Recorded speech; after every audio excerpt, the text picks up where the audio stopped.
The professor's chuckle echoed through the grand lecture hall. Bouncing off mahogany panels and the quiet judgment of eager minds, rows of students leaned forward in their seats, notebooks open, eyes wide, not at the lesson, but at the unexpected. Interruptions standing quietly at the edge of the aisle. She wore a hand-knitted cardigan the color of faded lilacs, sensible shoes, and a paisley scarf tied beneath her chin. Her silver hair was pinned neatly, her posture straight despite the years pressed into her spine. She held no phone, no tablet, no laptop, only a worn leather notebook hugged close to her chest like a keepsake.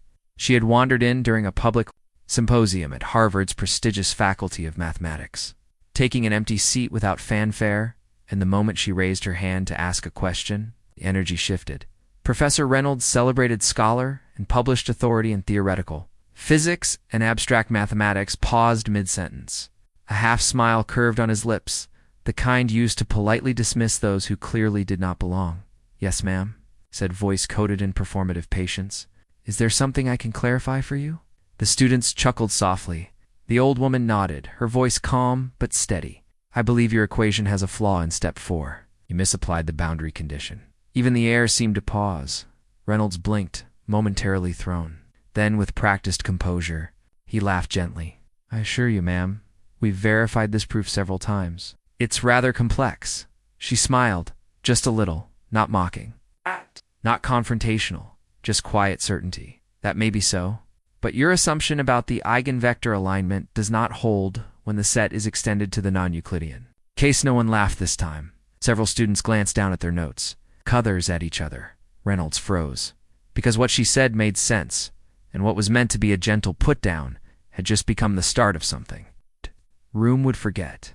Professor Reynolds took a small step back from the whiteboard. His fingers twitched slightly around the marker in his hand.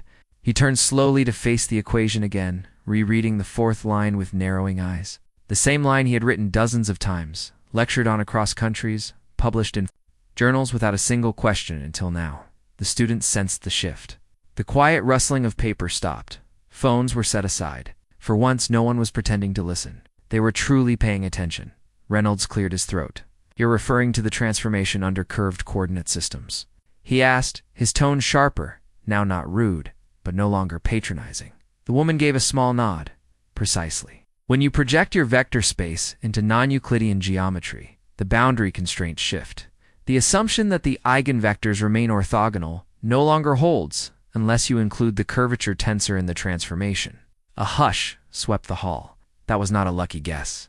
That was not memorized jargon. That was the language of a master. Reynolds said nothing for several seconds. Then, with surprising humility, he turned fully to the board, uncapped the marker, and erased the problematic line.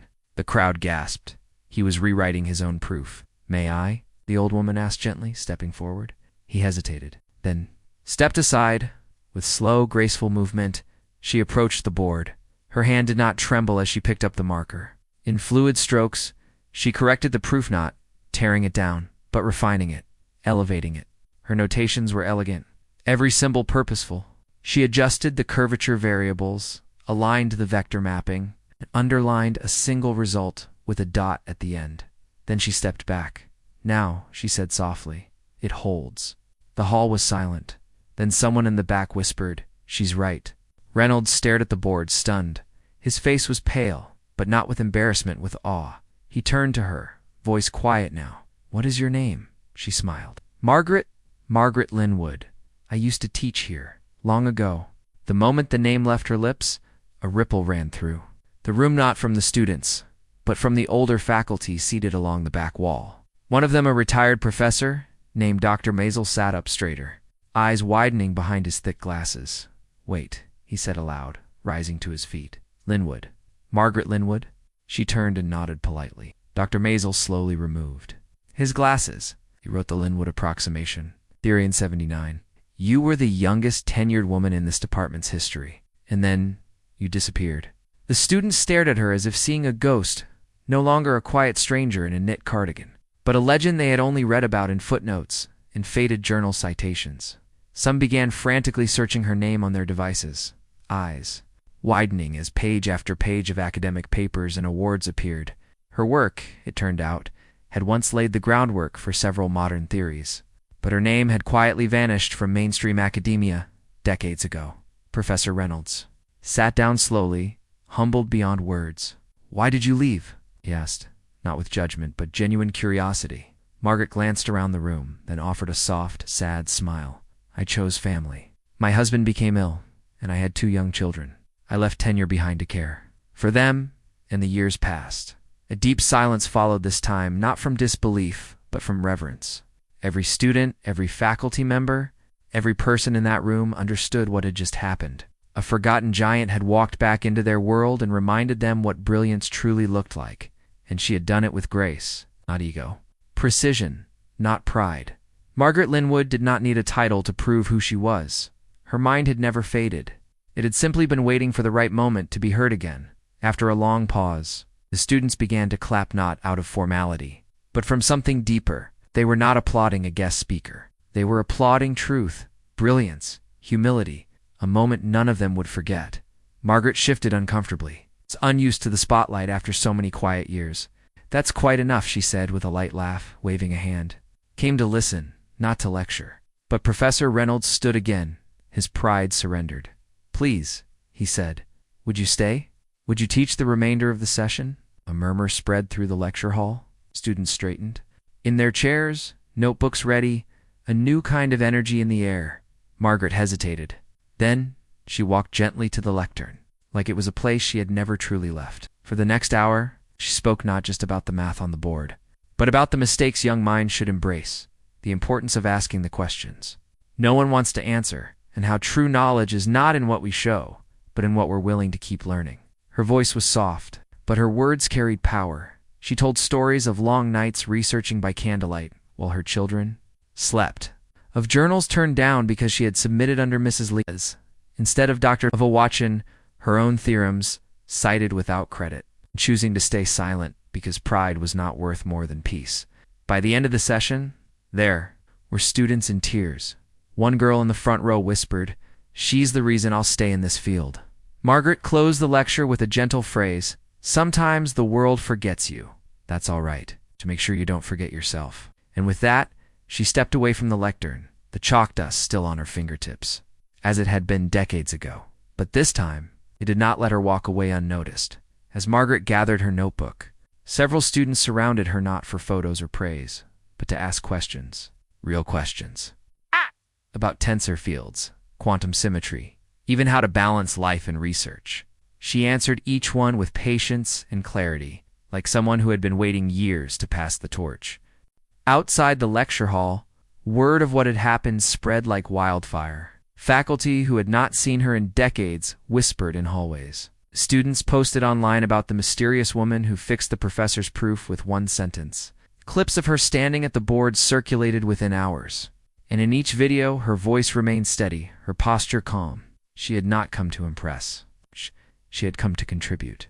That evening, Harvard's department chair personally reached out to her. An invitation was extended, not honorary, not symbolic but real. A visiting scholar position, with full academic access, a lecture series, and mentorship opportunity. The position was hers, if she wanted it. Margaret read the email, sitting by her small kitchen window with a cup of tea in hand. She stared for a long moment at the glowing screen, a quiet smile forming on her lips, not for validation, but for the joy of being truly seen again. The next morning, she returned to campus. This time, students were waiting at the gate, not with fanfare, but with quiet reverence. Some offered flowers. One handed her a worn-out copy of a 1982 journal issue that contained her last published paper. He asked her to sign it. Her hands trembled slightly, but she signed it with her full name, Dr. Margaret Linwood. She walked through the courtyard she once knew so well, her pace unhurried, and those who passed her, students, staff, even former professors, did not just nod. They stood, they watched, because they knew they were witnessing something rare, the return of a mind the world should never have forgotten. Weeks passed. Margaret Linwood's quiet presence became the most influential force on campus. She didn't take over classrooms, she joined them. She didn't lecture from a pedestal, she sat beside students, scribbling notes on the backs of napkins, asking them what they thought. Her once-forgotten theories began resurfacing in modern papers. Her name was cited, this time not as a footnote but as a foundation. What stunned people most wasn't just her intellect, it was how she carried it. There was no bitterness, No desire to prove herself, only a genuine love for learning, for sharing, for lifting others. Her office was always open, and every student who walked in left a little taller, a little more certain of their place in the world. One evening, during a panel on lost voices in science, Professor Reynolds stood on stage and told the audience, "Margaret Linwood didn't return to reclaim anything.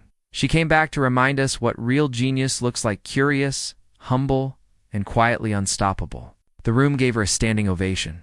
Margaret didn't say much in response. She simply nodded, her hands folded gently in her lap, her eyes glassy but clear. She had nothing left to prove, and yet her influence was just beginning.